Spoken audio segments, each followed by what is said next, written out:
Oh. I will be your interpreter for today. Okay, hi. Yeah. Nice to meet you. Anyway. Başlıyor. So the film was shown, or? Yes, we watched the film. Okay.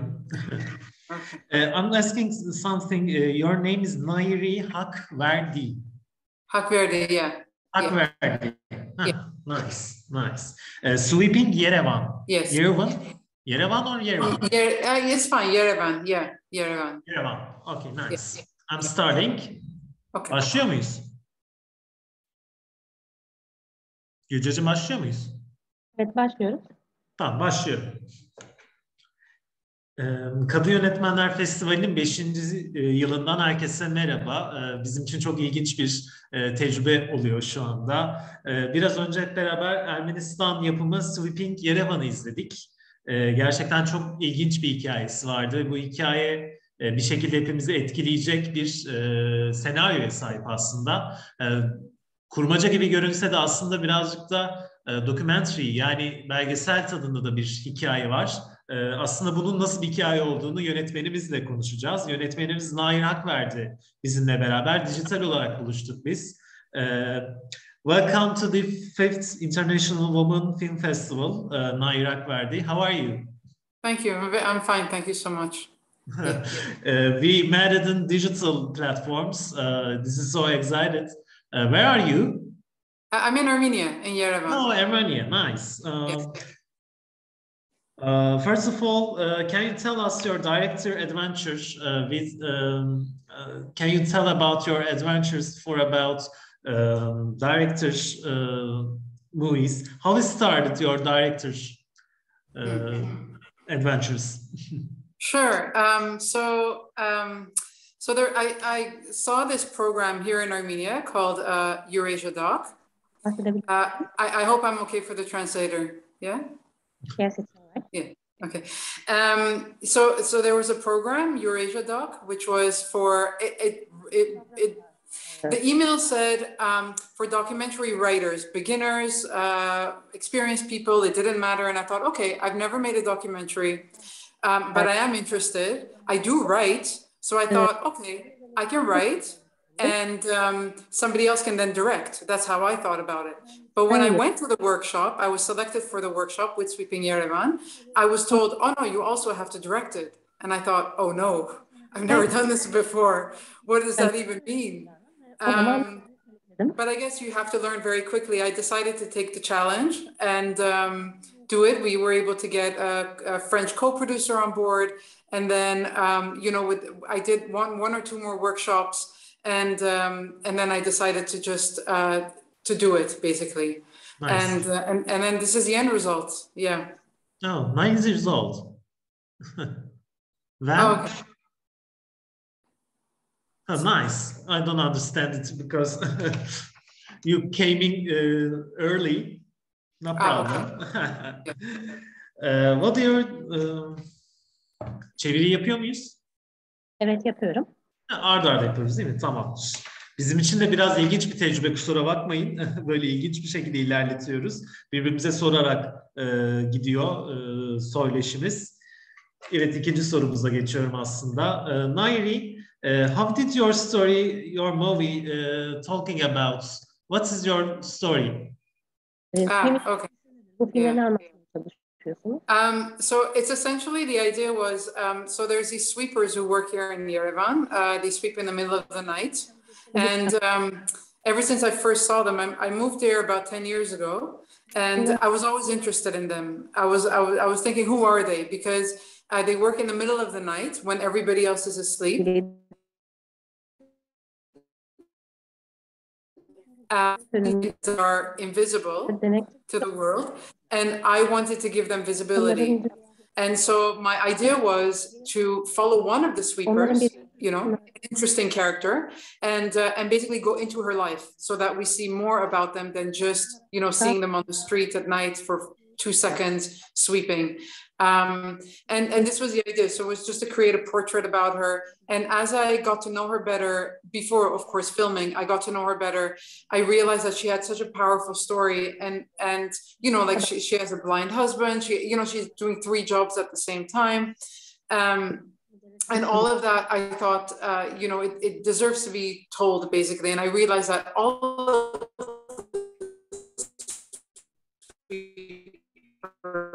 the ones that we see, that was the idea behind it. So the story is basically a portrait of one of these sweepers. We enter her life and we see it. And I wanted it to be, I hope I achieved it, kind of poetic. So that's more like a poetry.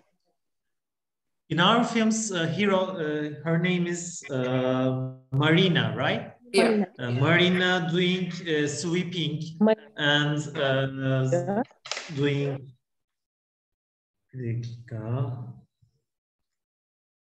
and then doing writing something and then and stitch, right? Doing stitch with machine. Yeah, sewing. With machine, right? Is this movie is a fiction documentary? I think it's like a fictions too, but it's just documentary. Mm-hmm. Is it documentary?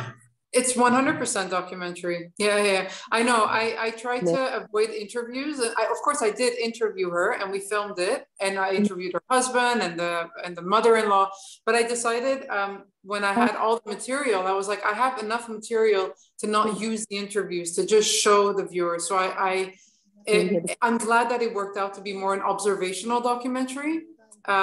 It's what I wanted from the beginning, but I knew that I might not be able to achieve it because I may not have enough material. So I had the interviews, but I decided in the end, I have enough material to do an observational documentary. So I know it looks like fiction, and in fact, like the fiction part, it's interesting you mentioned it, because from the beginning, I didn't want to show her as, it's very easy to take a woman like her who's poor and lives in a quote unquote not very nice environment and make it uglier than it is. So make it look poorer or make it look very poor or whatever. But I decided, because I want to make her visible, I want to make her beautiful, as like a movie star. So I do want to use good cameras and good lighting and and all of that, because she deserves it.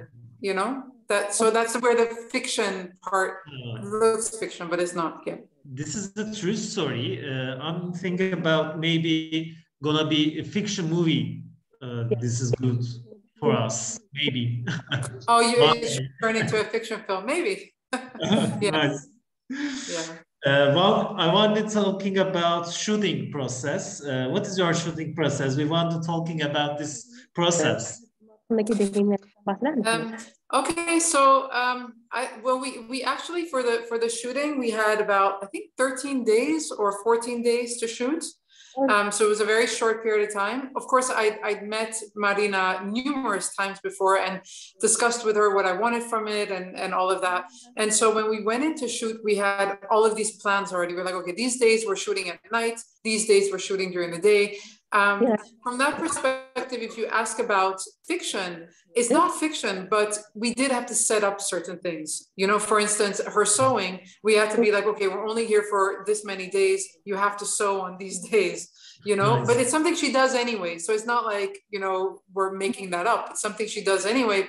Or the nights that we were shooting, we're like, okay, we had to hold her back a few times in terms of getting the right angles. So we made her redo certain areas just to get the right angles and whatever, which I think is normal in documentary. It's about it's you're capturing the truth in a sense, but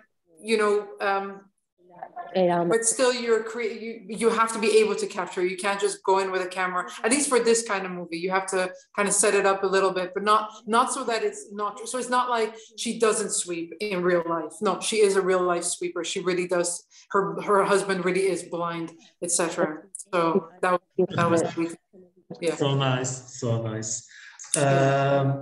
And last our question, what are you think about film industry view on women's? We watched some women's festivals or in cinema, we watched women's stories. Watch it, our hero woman. What do you think about women stories? I mean, we're 50% of the global population. So I think our stories are important. I think we are now hopefully in a transitional era where these film festivals for women are important in order to bring out the voice. But I hope that in the future, so maybe in 15, 20, 30 years time, there will be enough women directors that they can just participate in regular festivals and we have more of a 50-50 balance. Maybe one year it's 60% men and the next year it's 60% women, but at least there's more of a balance rather than now where women are just starting, not just starting, but I think in the last, maybe this newer generation, there's more and more women filmmakers. And so I think in the future, we'll see enough women filmmakers to be able to balance out the traditional men that have been around.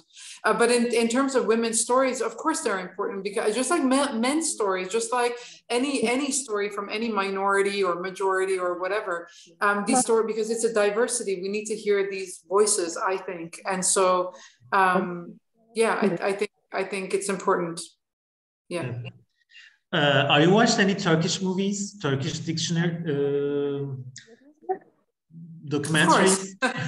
Of course, yeah. Not the most recent one. I think this year I haven't had a chance, but yeah, when I go to festivals here in Armenia at the Golden Apricot festivals, every year there's at least one or two Turkish films, if not more, and I definitely watch whatever I can. So yeah, absolutely.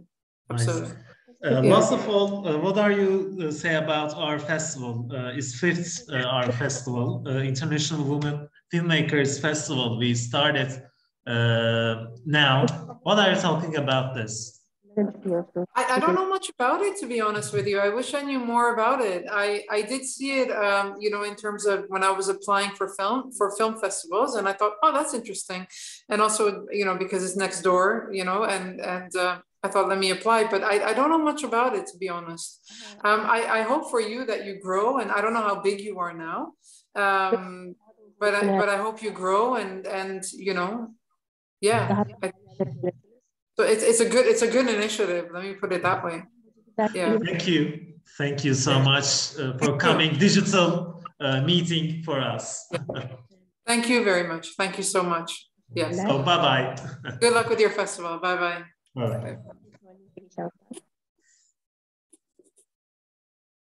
Çıkıyoruz.